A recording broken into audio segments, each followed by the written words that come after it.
चौधरी साहब, आज बड़ी बैठक बुलाई आप लोगों ने मीरापुर विधानसभा से, क्या रणनीति बनी? हमारी चुनावी तैयारियों की हमने समीक्षा की। जो हमारे सेक्टर के प्रभारी हैं, अध्यक्ष हैं और बूथ के निर्माण की जिन पे अहम जिम्मेदारी है, सबके हमने बैठक ली। मेरे आने से पहले भी ये संवाद चल रहा था। हमारे पार्टी के जिम्मेदार नेता जो हमारे प्रभारी मंत्री हैं, प्रसन्न चौधरी, हमारे शामली के विधायक यहाँ हमने भेजे हैं, और राव वारिस हमारे पूर्व विधायक, सभी लोग जो बाहर के हमारे जिम्मेदार पार्टी के संगठन के मुख्य लोग मौजूद थे। और रणनीति भी बनाई है, चर्चा भी की है कि उपचुनाव को लेकर कैसे कैसे हमें तैयारी करनी है। फतेह होगी, जीतेंगे।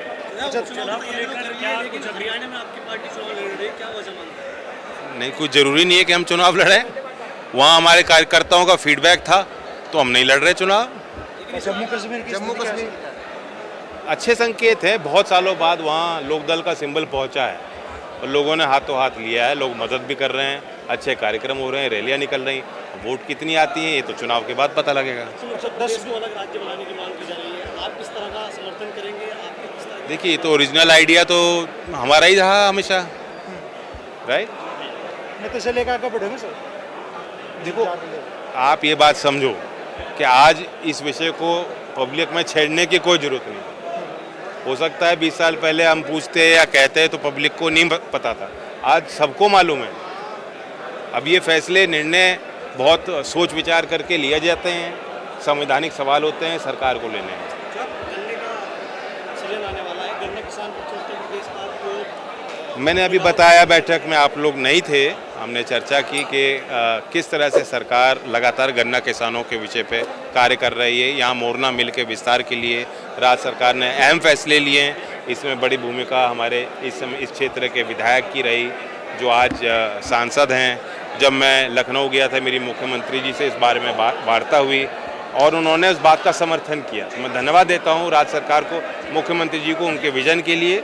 अब अगले सत्र के लिए हम उम्मीद करते हैं कि एक अच्छा मूल्य, लाभकारी मूल्य जो एसएपी राज्य सरकार को घोषित करना है वो जल्द घोषित हो। चौधरी साहब, सुप्रीम कोर्ट ने रोक लगाई है, आप किस तरह से देखते हैं? मैं तो लगातार कह रहा था, अब सुप्रीम कोर्ट की मोहर लग गई है, अच्छा है। चौधरी साहब की बार गन्ने का भाव 400 पार होगा चौधरी साहब? जैसा मैंने कहा, अच्छा मूल्य, क्योंकि मेरी भी कुछ सीमाएं हैं। मैं एक मंत्री हूं, हमारे मंत्रिमंडल में शामिल हैं, सरकार में शामिल हैं, सामूहिक फैसले का हिस्सा हैं। आप विश्वास कीजिए, जितने गंभीर मुख्यमंत्री जी गन्ने पे हैं उतने ही हैं जितने हम लोग हैं। और चौधरी अजीत सिंह जी ने जिस तरीके से सरकार में रह के काम करवाए, फैसले करवाए और बाहर रह के लड़ाई लड़ी, हम तो उसी उद्देश्य से राजनीति कर रहे हैं।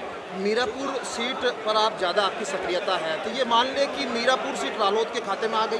जो 10 सीट यूपी में जहां उपचुनाव हो रहा है, हम लोग मिल के लड़ेंगे। प्रत्याशी से लेके रणनीति तक और सिंबल, सारी चीज़ों पे हम लोग मिल के बातचीत करके रणनीति बना के ही लड़ेंगे। आपका सिंबल होगा, लेकिन प्रत्याशी बीजेपी खाएगा मीरापुर।